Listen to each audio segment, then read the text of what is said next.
Uno Mixed is presented to you by Docomo Pacific, Better Together, and Pepsi, That's What I Like. Happy day, everybody, and welcome to this month's edition of Uno Mixed. I'm your host, Daniel Perez, and for our first little story, we have KUAM's Hannah D'avanzo, who checked out how to surf in our little island. Check it out. Day, I'm Hannah D'avanzo, and in this segment, I'm trying surfing. I'm with my instructor, Fred, from Lotus Surf Shop, who's going to teach me the ropes on how to do this. So, Fred, what should I expect from today? Definitely some little bit of work, but a lot of fun, and you're going to get wet, get a lot of repetition today. And as someone who's never tried this before, do you have any tips for me? I would say just don't get discouraged and relax, don't overthink it, and just keep everything simple. First thing we want to do is just limber up and not be too tense. Yeah? Make our body nice and flexible and loose. Okay? So we'll just do simple stretching. So just turn your, put your hands on your head. Okay. Yeah, and then just rotate your hands. Yeah. And then put your hands at the side and just back, yeah, forward, good. Get your one elbow, pull. You don't want to overstretch, just do a little bit just to warm up. And then you're gonna get your wrists, pull upwards. And then you're gonna put your hands, clasp them in. Do the wrists and the pulls, good. Then let's cross our legs and reach down to your toes. Count to 3. 1, 2, 3. Switch. I brought 3 different types of surfboards. Yours is a nice beginner board. It's really wide and stable, and it's soft. You notice it's soft on the... Yeah, so it's a good way to learn surfing because there may be times the board flies and hits you in the head. This one just will give you like a small bruise at most. Most times you don't get any injuries. These, on the other hand, are made with fiberglass. They're pretty, feel how sharp and hard they are, right? So when these fly, they actually can give some damage to you. So you want to hold and control your surfboard in the ocean at all times, as if you just got your driver's license and you're driving your car around island first time. You got to maintain control, right? It can be a lethal projectile. That one there, it's called a shortboard. Sometimes when the waves are stronger and you surf on locations, you surf at a location where the waves are kind of like critical, you would use that kind of board. Yeah, it's kind of like a lot more streamlined. It's definitely the level of difficulty of riding these is higher, but also for you to get to the point where you would ride it anyway, you'd have a ton of training and experience to get there. So that's a shortboard. So the front of all surfboards, whether it's the front of a short, a long board, or a beginner board, is called the nose. That's the rounded edge in the front. So for you to train, we're not going to have you train on top because you may damage our board. I'm going to use my slippers as your imaginary board. This is the tail, which is that back half of the board with those 3 rubber fins. You see your board over there?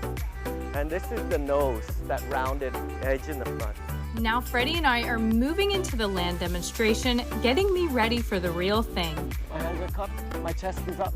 I'm gonna paddle out, Hannah. Up. Up.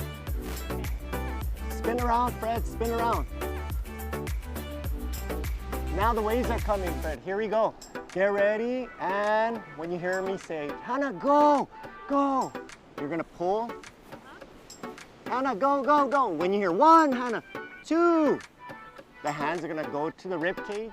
You're gonna look not down, not to the side, straight at the beach. 1, 2, 3, Hannah. You see how I never turn my eyes or face anywhere? Okay, so go ahead, try that. So the hands go where? The rib cage. You're laying by the tail. The eyes look where? Down? No, right? To the side? No. They look at the beach. Okay, ready, Hannah? Paddle. Faster. Hands go to the rib cage. No, not the chest. Yeah, start again. Paddle. When you hear 1, 2, the hands go to the ribs. 2, 3. and stand. Paddle again, faster. Hands to the ribs, 1, 2, 3. Hands out. Perfect. Again, but lower. We're standing lower next time. You're not looking at the board. Even when you hear me go 1, 2, 3, I don't want you to look at the board to figure out your feet. I want you to go like this. 1, 2, 3. Feeling it, okay? 2 more, Hannah. Paddle. Look straight. All the time, look straight. 1, 2, 3. Stay low. Stay down. Nice. With the land demonstration completed, it was time to catch my first wave.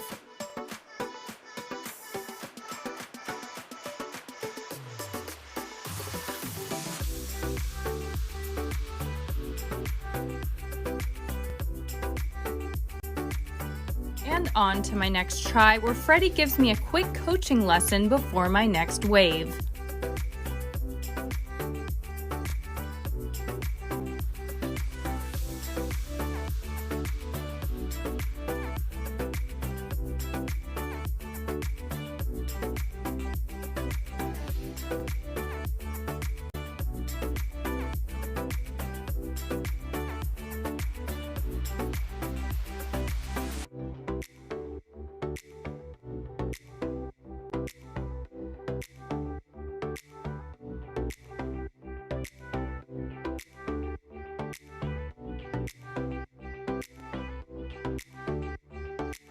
And so far, the hardest part has been getting past the waves.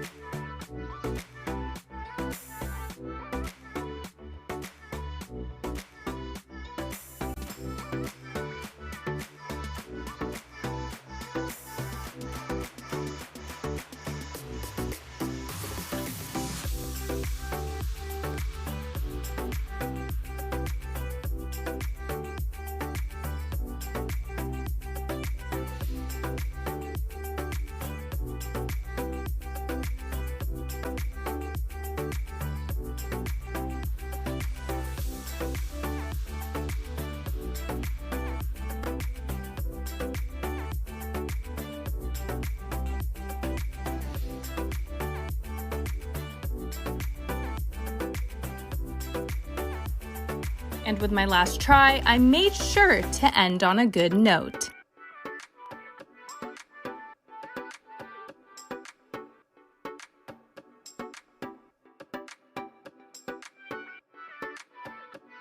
And that's a wrap for my surf lesson with Freddie from Lotus Surf Shop. Surfing was super fun and something to definitely try here on Guam. Reach out to them today and sign up for your surf lesson. Thanks a lot, Hannah. That's definitely something we should all check out since we do live in an island. Don't go anywhere. We'll be back with more here on Uno Mixed.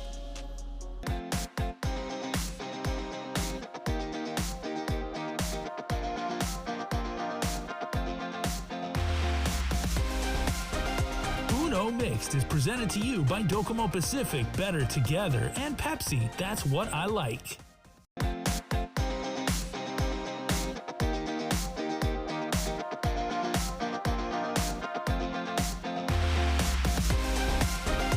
Uno Mixed is presented to you by Docomo Pacific, Better Together, and Pepsi, That's What I Like. Welcome back, everybody. Next up, we have Tyler Matanane, who joined our friends at the Guam National Guard for their 11B Follow Me recruitment drive. Come and check it out. So we're having the 11B Follow Me event. It's a recruiting drive to try and fill our infantry battalion. What are some of the things that are going to be happening today? So as you can see behind me, we have an obstacle course set up. So we're going to have them run through that event. Within that event, we have some of the physical trainings that we have in our UPT test. So they're going to be able to get a feel of what that's like. And then we also have in one of our classrooms our EST, which is a simulator of our M4 system. So they're going to get a chance to get on the weapon systems and try it out. I have to hit the target. So throughout the course, toward the end, we're going to have them employ hand grenades. So there's a target out there that they're going to try to acquire and then try to hit it with a grenade. Right out! Yeah! From here, we're also going to move up. We're going to have them try out MREs, meals ready to eat, and then there we have our infantry battalion that's going to take over during the afternoon portion. They have vehicles set up, tactical vehicles, and then also the weapon systems, and then they're going to conduct a react to contact demo from there. How intense is this compared to the real thing? So they're just getting a small scale of it. Of course, you know, it kind of scale it down. We don't want anyone to get hurt. Safety is our #1 priority. But it is definitely challenging if you're using full battle rattle, having all your equipment on and carrying your combat load. It makes it more difficult. I feel my heartbeat. Yeah. That's way harder than I thought it was gonna be. I think what really screwed me up was when I went straight from the bouncy house to the bar. I forgot we have to pull 90 pounds. It was exerted so much energy. Right when we got to the crawl area, game over. I thought I was gonna pass out. I feel like I'm gonna pass out. Before we send off people to basic training, we have our recruit sustainment program, which I'm glad to mention, proud to mention that we are #1 in the nation. We have the #1 program. So that program is designed to prep our warriors before they head off to basic training and AIT. So they have a little bit of a head start over active duty and reserve soldiers. Sure. No, we've done it in the past, but it's been quite a few years since we've had it. And you know, COVID and everything, so we're just trying to get back into the groove of things and hoping that we can get a good turnout from this. If you are interested in joining the Guam Army National Guard, you can call either one of our storefront offices, so GCIC at 477-5957 or the Camacho Landmark Center office at 969-5957. My official cell number is 929-6134. Again, I'm Master Sergeant Guzman. If the National Guard is something that you feel that you might want to consider, give us a call. We'd be glad to help you. Thanks a lot, Tyler. That definitely looked like a lot of fun, especially since she got to handle an assault rifle. Seems pretty fun. Next up, we have Isaiah Aguon and Hannah D'avanzo learning the art of beekeeping and how to harvest honey.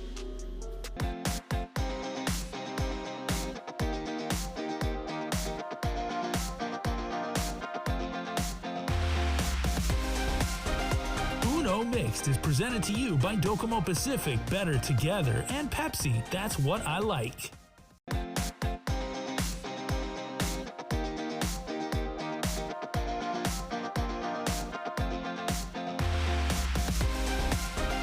Uno Mixed is presented to you by Docomo Pacific, Better Together, and Pepsi, That's What I Like. Thanks for keeping it locked, guys. Next up, we have Hannah D'avanzo and Isaiah Aguon learning the art of beekeeping and how to harvest delicious, delicious honey. They are definitely busy bees in this edition.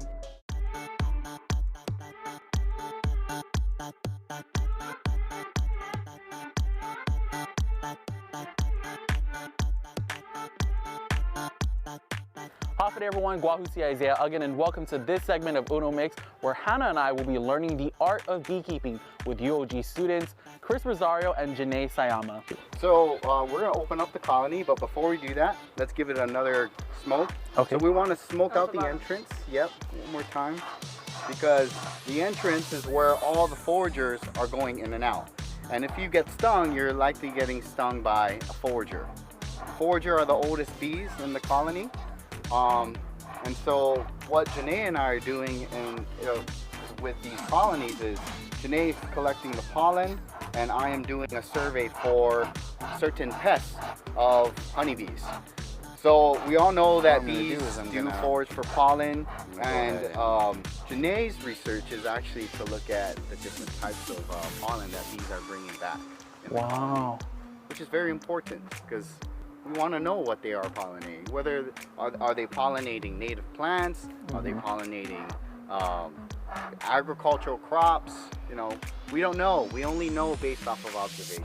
Meanwhile, Rosario shared the importance of beekeeping. One of the main purposes, you know, keeping bees to raise, what's it called? You're basically farming honey. The normal instinct when a bee flies around you is to protect yourself, but instead of swinging, Rosario shares this tip. So, recommend just staying calm. Just stay put. When a bee is flying towards your face, you don't want to, you know, do that. And then the reason why I'm not doing it now is because I might be potentially a threat. If you get stung by a bee, Rosario recommends doing this.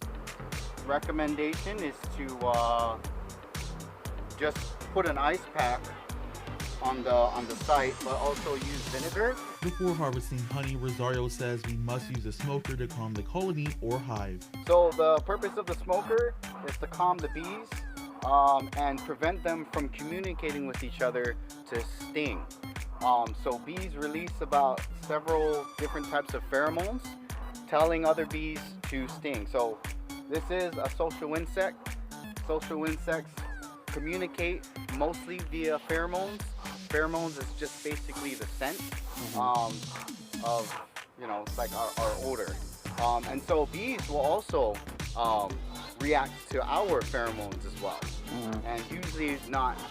And so with the smoker, it prevents them from detecting that. Okay. It kind of hinders it. Yeah. Okay. Yeah. Is this bad for them to smoke or no? So too much smoke, yes. Because what's happening is we're causing them to go deeper into the colony and let them pack up their resources. Because they think it's a forest fire. That's all it is. Then next, Rosario grabs his hive tool, which is used to separate and remove the frames from each other. So the hive tool is mainly to pry out the frames, to pry open the box,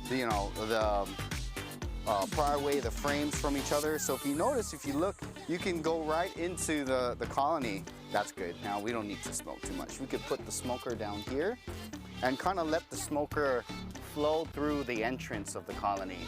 So any foragers that could be potentially angry can, again, get the, hinder that pheromone. So I'm gonna pull out an empty frame.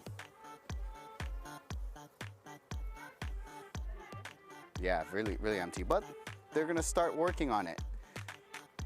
So most bee colonies, or most bee boxes will be equipped with frames and what we call a foundation. And sometimes the foundation is made up of wax and made up of plastic. Now, because bees have been pretty feral over hundreds of years on Guam, well, they're used to building their own combs and deterring away from plastic. So yeah, go ahead, please hold. So we head back into the office after smoking and educating the frame of honey from one of 4 colonies. Rosario explained what to do when harvesting honey. So after, getting into the colony, after the smoking and looking at the whole box itself, you take out a selective amount of frames that have honey that's capped. As you can see here, the honey is capped, but the rest are kind of not capped and it's not ready. And how can we tell that the honey is not ready? You do this. I do what we call a viscosity test. So if viscosity is basically if the honey just comes right out of the frames, like as you can see right here, right? You can see that? It still has water in it. See how the honey, some of the nectar is dripping out? So this tells me that the honey is not ready because it still has water components inside. Rosario told us that about 10 frames just like this one he was holding can produce up to 25 pounds of honey. Then finally, we tried the freshly harvested honey. Go ahead, give it a shot. Now you gotta put it right in your mouth now because you don't want it to like drip all over. No? We're good? Now don't swallow the wax. You did swallow it. That's okay. It's like swallowing gum, so. There you go. That's it. I don't swallow this then. You don't swallow that. Did you already eat some of it? You just chew it. All right, it's now time to wrap up this segment of the show. Thank you so much, Chris and Janae, for showing us the art of beekeeping. So Hannah, what was the experience like? I was pretty nervous putting the suit on, but once I got out there and was like there for a while, I would say it actually felt kind of like peaceful. It was like you forget about them. So it was an awesome experience. How about you? I was actually freaked out when I started putting on the suit, but I was perfectly fine like right when I got out there, and I was like, okay. I feel protected, so I'm happy to be a part of this journey and the experience. So Chris, where can, I guess, they find more information on beekeeping? You could always call the University of Guam, Department of Agriculture, or any member of the Guam Beekeepers Association. We do have about 85 beekeepers on island, so really the growing industry is what's really helping getting more people involved, and we're also doing the outreach into schools. So, but I think you can look at our platform, the Guam Beekeepers Association, and the Facebook page or Instagram. All right, thank you Chris and Janae for this experience. With Uno Mix, I'm Isaiah Aguon. Keep it locked here on Uno Mixed. Next up we have Sunday Vibes, and still to come, Pepsi Pulse.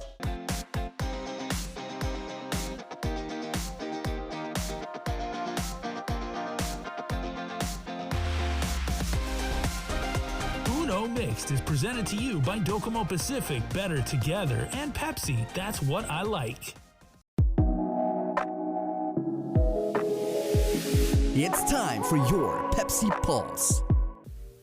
Chamorro Filipino 29-year-old Antoinette Castro, better known as TikTok influencer Netty Cee Official, is a Saipan resident who teaches special education at Cagman High School. One thing that makes this educational instructor stand out, Netty Cee not only does TikTok, but she also writes her music. Netty Cee began her rapping career nearly 4 years ago. I started music when, not really right away, but so I lost my mom in 2017. And that affected me so much. She's the only parent I ever had. And when I lost my mom, I needed to think like, I don't have that. My mom's not always gonna be there for me. And so I had to think outside of the box, like, hey, well, what can I do? Like I was working one job. And I was like, I need to really hustle. And we were in Hawaii, we're not from Hawaii. It's just us. Like the reason why I was in Hawaii was because my mom was in Hawaii. And I'm not, and then she was gone. And so I was like, how do I make it, I had other family members, but everybody has their own lives. And I just needed to find something I needed to do something. I wanted to do more, for me, for my family. It was then when Netty Cee was at work listening to Cardi B and DJ Khaled's song Wish Wish that she decided what her music would sound like. I just love the music. I want to sing it out loud, but I'm at work. So I was like, oh, how, like the next thing I'm just like changing the lyrics to the song.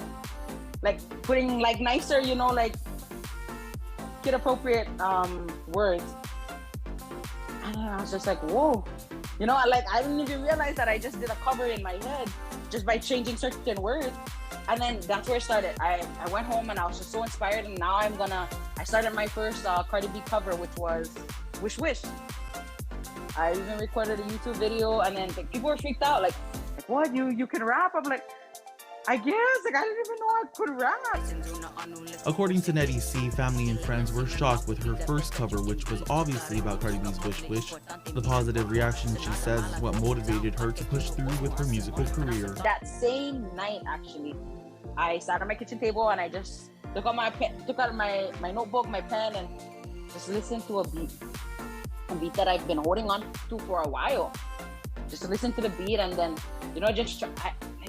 just trying to see like what could I say in Chamorro, what did I want to say, and after I got the first line and that's it, like everything else just flowed, and I'm like, holy cow, like I didn't realize how much that song would mean to me. Like I didn't expect, and I'm Chamorro, but I didn't plan to rap in Chamorro, and maybe that sounds kind of sad, but I just didn't think that I could do it. I never thought that I could rap in Chamorro, but when I rapped in Chamorro, man, like I got a lot of positive feedback on that song. After many challenges while Netty Cee has been in the rap game, she shared this message to those who would like to jump into the music industry. I would say just do it. One of the biggest challenges that I faced, and I know I'm still gonna keep facing this, it's not something that's gonna go away, is kind of accepting that not everyone's gonna like your song. Not everyone's gonna like you. And that's okay. A few artists, the TikTok star with over 500,000 likes, would love to collaborate with international stars Lizzo, Cardi B, and Nicki Minaj. Netty Cee can be found on YouTube, TikTok, Instagram, and Facebook at Netty Cee Official. Vibes so that we can all chill, relax, and have fun.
Thanks for tuning in, guys. Once again, I am your host, Daniel Perez, and we'll see you next time for Uno Mixed.